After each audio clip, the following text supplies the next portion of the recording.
On passe au 1015 PE, donc il est modèle un petit peu plus évolué dans la gamme, plusieurs coloris disponibles, donc en rose, noir et blanc. On va voir tout de suite les différences. On commence par le côté gauche, port d'alimentation, comme d'hab, port VGA, une première prise USB, une petite ouïe de ventilation. On constate qu'il n'y a plus de ce côté-ci le lecteur de carte SDHC, il apparaît de l'autre côté. Insérer complètement la carte.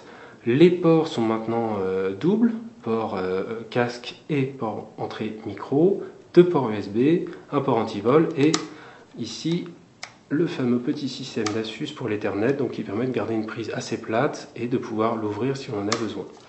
Donc un petit peu plus, un port USB de plus, les 2 ports jack habituels, une machine un petit peu moins épaisse, mais c'est assez léger au final avec la batterie. On a un engin qui est un petit peu mieux fourni en composants et en connectique. La batterie, on va la regarder tout de suite, elle est également un petit peu plus performante puisqu'on passe en batterie 5200 mAh, c'est une 6 cellules. Voilà, une batterie donc 6 cellules 5200 mAh. Il y a une petite encoche ici pour des versions futures peut-être en 3G. Pour le moment elle ne l'est pas. On est avec du Bluetooth cette fois-ci. On constate toujours la présence d'une trappe pour accéder à la mémoire vive. Alors maintenant elle est un petit peu séparée du reste. Il y a toujours une vis et la vis est cachée derrière ce petit opercule que j'ai du mal à ouvrir, retenu par un petit ergot en plastique. Voilà, donc on a facilement la possibilité de changer la mémoire vive. Les enceintes, comme d'habitude, ça ne change pas beaucoup. À l'intérieur, par contre, plusieurs changements, et pas des moindres. Donc on passe un clavier chiclette, donc un clavier beaucoup plus agréable à manipuler sur ce type de taille. On a peu d'espace et il est beaucoup plus facile de manipuler ce type de clavier-là. Les touches fléchées sont bien séparées les unes des autres. Une belle solution de la part d'Asus qui a remonté la touche fonction ici pour garder de l'espace, donc c'est une bonne solution. Un pavé tactile beaucoup plus large, beaucoup plus profond, et on constate que toute la partie inférieure du châssis est également beaucoup plus profonde. Donc ça permet d'avoir vraiment de vrais repose-poignets, c'est assez agréable. Le pavé tactile très large, très profond, un beau bouton bien séparé, vraiment très très large aussi, donc on profite de ça. Facilement accessible, vraiment le clic est aisé, c'est assez agréable, et on n'a plus d'effet donc de relief dessus, juste les 2 petits bandeaux qui sont ici et ici, qui permettent de savoir qu'on a dépassé la zone tactile. Donc c'est un petit peu plus sobre qu'avant, cette solution-là, de la part d'Asus.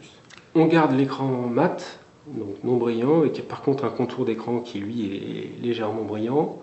On a la webcam habituelle 0,3 mégapixels d'Asus, le petit micro, et cette fois-ci on a cette petite nouveauté donc du système qui permet de cacher complètement la webcam pour pas qu'elle soit exploitable quand on ne veut pas qu'elle le soit. D'un point de vue matériel embarqué, on garde quelque chose de très semblable aux autres machines, donc toujours de l'Atom N450, 1 Go de mémoire vive, 250 Go de stockage. On passe à un modèle en Wi-Fi N avec Bluetooth. Pour le reste, c'est très semblable. Donc écran 10,1 pouces en 1024 par 600. On garde les mêmes fonctionnalités. On a une autonomie qui devrait être à peu près d'une dizaine d'heures sur ce type de modèle. Donc c'est un engin vraiment autonome, léger et assez agréable. Autre différence par rapport au modèle précédent, en plus du Bluetooth, c'est qu'ici on a un bouton qui permet de démarrer la machine de façon traditionnelle. On est sous Windows 7 Starter et on a un second bouton en haut à gauche qui est ici, qui quand on le presse lance l'ExpressGate d'Asus. Donc l'ExpressGate c'est un instanton, un logiciel de démarrage rapide qui nous permet, voilà, j'ai pressé dessus et en quelques secondes on se retrouve sous l'ExpressGate et on va pouvoir commencer à l'exploiter, à aller sur le web, à regarder des photos, etc. Donc ça c'est un petit plus sur ce type de machine qui n'existe pas sur les modèles précédents.